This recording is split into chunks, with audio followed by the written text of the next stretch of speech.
Welcome to the Midlife Fulfilled podcast. Are you over 40 and ready to truly thrive?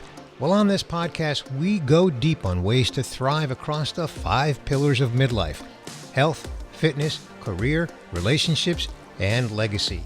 I'm Bernie Borges, midlife advocate, life coach, and your host. Subscribe now and get ready to thrive. Regina Huber, welcome to the Midlife Fulfilled podcast, a maximum episode. Thank you so much for having me on, Bernie. I am so pleased to be here with you today. Well, thank you for joining me. I really appreciate it. I'm excited for our conversation. Let me give you a little introduction for my listener. You are a transformational leadership coach. You're an inspirational speaker. You're an author, and you're the founder and CEO of Transform Your Performance, where you drive bold, heart-centered leadership. We are both in the leadership space. That's how we connected. So I'm really looking forward to our conversation. I love your holistic approach. You're focused on helping clients become thriving leaders. And you have a background on 5 continents. That's really impressive. And apparently you like the number 5 because you have developed 5 proprietary coaching frameworks. Very, very impressive. And then as an author, you've written Speak Up, Stand Out, and Shine. And then more recently, as in very recently, you have released your latest book, which is Living My Frickin Amazing Life. I love that title. I'm sure we'll hear more about that. And I invited you here for this episode to have a conversation around this topic of self-leadership, the power of self-leadership. So Regina, let's just begin with, what is it? What do we mean by self-leadership? Well, partly it is actually about living that freaking amazing life.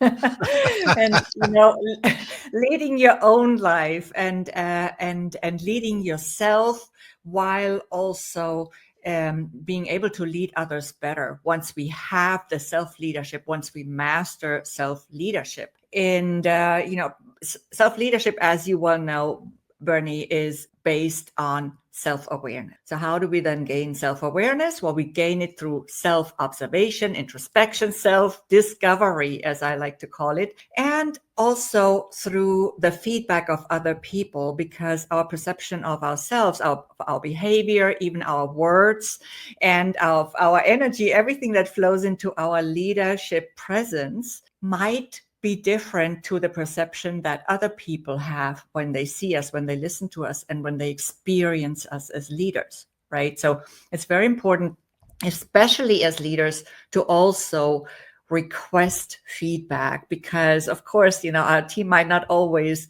give it voluntarily without us requesting it and without them having a system or a feedback process in place. So actually, I want to unpack that because I understand your point, and I agree. Requesting feedback is important because, to your point, oftentimes employees are not going to volunteer the feedback. So you have to kind of make it safe. You have to sort of give them permission and demonstrate that you really want the feedback. So maybe you can provide some guidance based on what you've experienced on how effective leaders actually get feedback from their teams. Well, I think, when you are great at providing feedback, your team will probably more easily mirror that.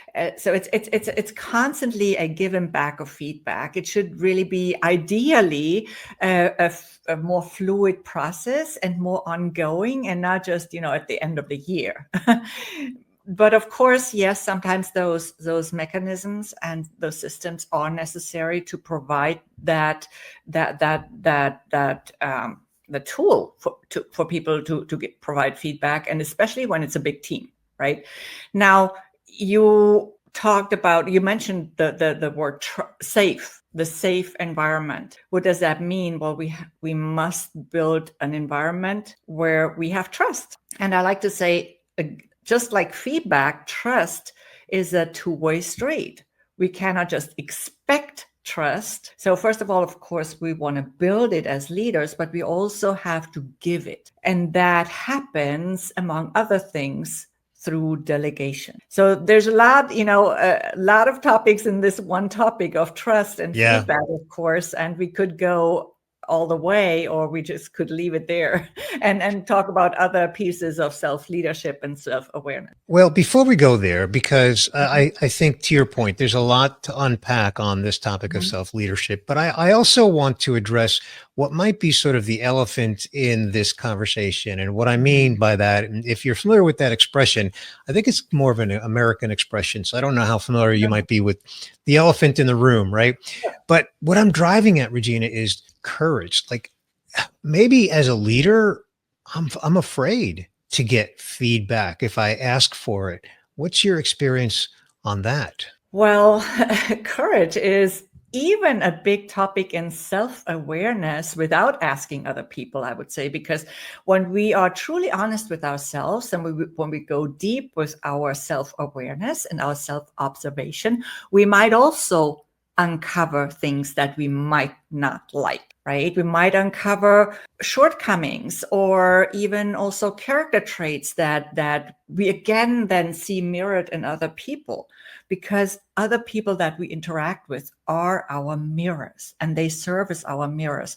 We can gain so much awareness through those interactions. So again, through those interactions, we gain more knowledge about ourselves. And if we are willing to look at what we discover through those interactions and through our own introspection, that requires sometimes courage, because we sometimes would like to be perfect, and we are perfect as spiritual beings. Of course, everybody's perfect as they are, but you know what I mean, Bernie, when I say we want to be perfect as leaders in our roles, right? But that's not always so easy, and Right. and quite impossible. So really we want to look at what is of value and what do we want to address. And of course, as a leader, I have to be cognizant of the fact that once I get the feedback, I'm going to learn something that can be very Mhm. valuable to me as a leader. So I'm going to use that as the way to develop the courage. If I need to develop the courage, I'm just going to remind myself that I need that feedback to be effective and to improve, to get better. Because I think in everything in life, not just leadership, we always should be striving to be better. You mentioned earlier, so do want to come back to it because I think it's an important point that we shouldn't overlook. The delegation point you made. Why don't you unpack that a little bit? What do you mean by delegation on this topic? I like to talk about delegation in again as a two-way street, right? It helps the leader free up time to uh, to be less stressed, to focus more on what a leader should really be doing, like strategizing, for example. And then it also helps the team or the team members to grow and to be acknowledged in their roles and in their talents and their gifts and their skills. So we talked about delegation in the beginning in the context of trust. Now, oftentimes leaders are hesitant to delegate because they do not fully trust their team members to do the job. Now, why could that be? Well, maybe you do not know your team members enough, or maybe you have not provided sufficient training or mentoring or coaching for them to actually get the job done. Maybe you have not established that safe environment where they actually feel okay to ask for support when they need it, right? So there are many different factors that flow into effective delegation. And I've also written a few articles on LinkedIn about delegation because it's a very complex topic. Also, we expect as leaders that, okay, we want to build this trust. We expect our team members to trust, but then we do not trust them to do a certain task or job in their own way. And I think that's a big part of it, because we oftentimes want people to do it exactly the same way as we would do it. But is that really necessary? I believe most of the time it isn't. And how does that connect to self leadership? Because to your last point, I've experienced that myself. I've had many leadership roles throughout my career. Mhm. And on more than one occasion, Regina, I would meet with someone on my team and I noticed that they did something not the way that I would have done it. And so I learned over the years to simply work with them as long as the outcome was the desired outcome, that's the most important thing. So how does that connect to self-leadership? Well, first of all, you want to make sure that you're not completely stressed out all the time because you do everything yourself, right? So if you are not in a good place as a leader, if you're completely stressed out and overwhelmed and whatnot, then your team will also not be in a good place. A thriving leader is more likely to have a thriving team. So you need to really be able to set priorities for yourself and for your team as a leader. So what should be really done by you, what makes sense to be done by you, and what makes more sense to be done by others, right? Also, another very important aspect of this, I believe, is to recognize as leaders our own, what I call your unique brilliance. This is part of that distinctive uniqueness that we all have. It's one of the two sides of the coins of coin of distinctive uniqueness. On the one side of it is your unique brilliance, and on the other side are your shortcomings, or the things that you might want to enhance or to improve, right? And also it's important to remember that you don't need to know it all. You don't need to know how to do it all, but there are soft skills we ideally should have as leaders, such as emotional intelligence and so on. Now, the other things can potentially be done by other people, right? Whether it's in your team or outside of your team. And I believe that once a leader really recognizes that uniqueness that they have and they represent in everything, not just in their skills and in their talents, but also in their presence, in their personality, they can also then more easily recognize it in their team members. And they can acknowledge that everybody is different for a reason. And it will probably also make them more curious about asking the team members about their talents. Like oftentimes we totally underestimate people because just we have never asked. We have never asked what else is in that person's, in that human being's potential. We have maybe a job description where there's a certain list of things that this person is supposed to carry out as part of their job, but they might have some gems in that treasure chest of potential that we haven't even tapped into, and that might actually be very beneficial for the team. I want to come back to the unique brilliance concept, because I think that is, no pun intended, a brilliant concept. I love that idea. But what if, as a leader, what if I don't know if my quote unquote or my perceived unique brilliance of myself, what if I don't know if my team has the same perception? What if I don't know that? So how do you guide leaders to discover if their team recognizes their unique brilliance? Well, the more authentically you show up, the more they will be able to recognize it. And another piece of it is to have transparent conversations and to invite the team members to share about themselves. That can be done, for example, through story sharing sessions, or it can be done in one-on-one conversations. It always depends also on how big your team is, how often you get to interact with them directly, and so on, right? Of course, if you are in an office setting and you have a small office, or if it's your own company, then you know that contact might be more natural and more constant almost, or more frequent at least, than in a big organization where you sometimes have to work with people remotely over, across continents. However, I think there's always a way to make this work. And I believe authenticity also is conveyed remotely, right? Because it's a lot also about your energy, and energy has no border. So by remotely, you mean like you and I are on a video call, and yeah, oftentimes, we work with people remotely, virtually. So, and I exactly. like that comment. I like that thought that, your energy is everywhere, right? No matter how you're meeting, your energy and how you show up is everywhere.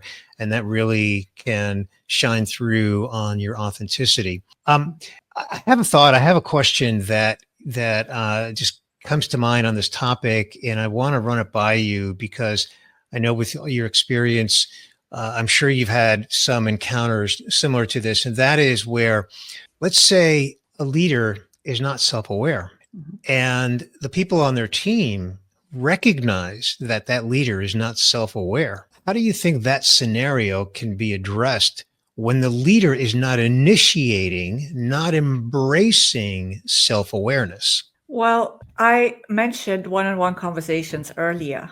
They can also go in the other direction and be initiated by a team member. Anything can be, or ideally is, a two-way street in that sense, right? And team members sometimes underestimate themselves there too.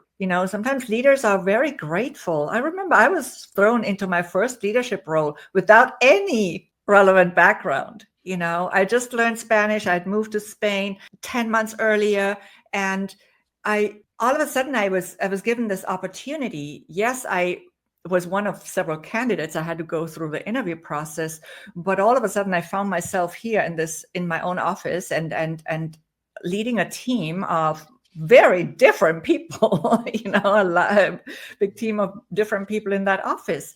And I believe that a lot of leaders actually are grateful when they receive feedback, because it gives you that opportunity. Also, then later on, many years later, I found myself in a situation where I was a leader and a manager in San Francisco. The culture is completely different, even between East Coast and West Coast. That in the US, the culture is Hmm. different. Hmm. And I had one Asian lady in my team who came up to me once and she said, "You talk so loud." I was not aware of that. And for her, it was loud, I mean, it was probably not loud for everybody in that office, but she perceived me talking loud. So, well, I said, okay, thank you.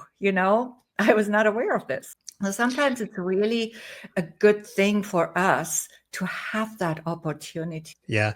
You remind me of a story that I'll share in my own experience, something that I became self aware of. And prior to it, I was not aware of this, but I got the feedback. I didn't ask for it, Regina. It was given to Mhm, me. I was told that I'm very intense. mhm, So I dug deeper. Like, what do you mean by that? And eventually, what I was able to learn from the feedback was that I just didn't smile often enough. So I constantly had this look on my face. I don't know about constantly, but I often had this look on my face where I was just quote unquote intense.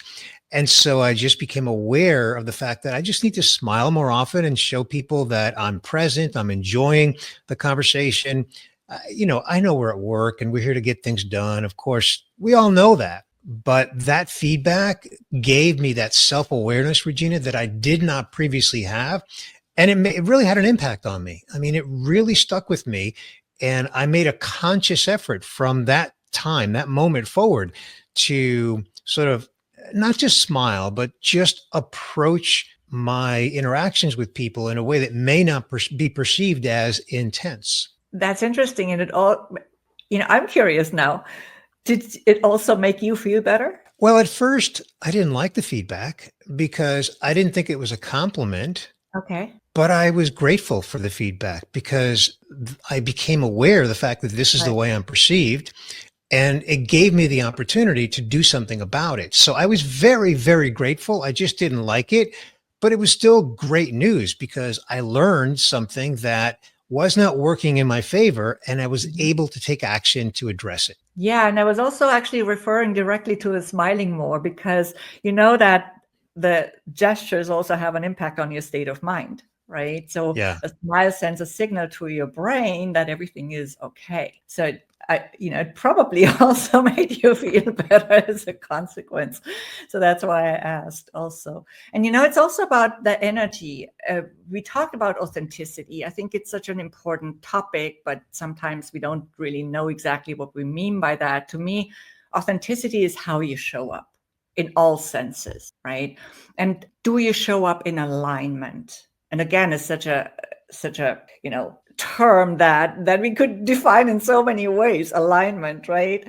But that's why I love talking about them, because different people understand maybe different things. So for me, it's really about conveying confidence. If we talk about leadership, conveying confidence and vision through your leader presence, if that's something you want to do, right? What is your attitude? Is it aligned? Here's the alignment word, right? And this is what authenticity to me is everything aligned? Is your attitude aligned with your words? Is your behavior aligned with your words? Are you internally aligned? Are you grounded? Are you present? Right? So yeah, do you live what you preach? Mhm. You know, Right.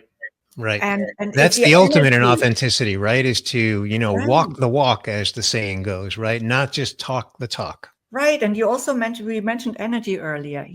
If your energy contradicts your words, your energy usually wins because it speaks louder than your words and it speaks faster than your words. I don't know if you knew that it takes only 0.07 seconds for us to figure out whether we can trust someone. And that's our survival mechanism. And of course, yes, you can correct that afterward, right after this very first impression. But a lot of people say it takes 7 seconds to make a first impression. 0.07 seconds is a lot less than 7 Yeah. seconds.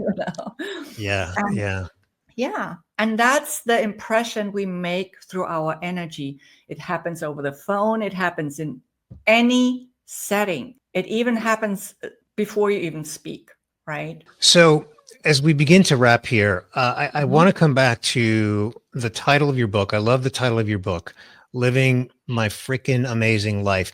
How does a leader's self awareness enable them to live their frickin' amazing life? Yeah, look, and not everything in the book is perfect. Again, it's a life on my terms.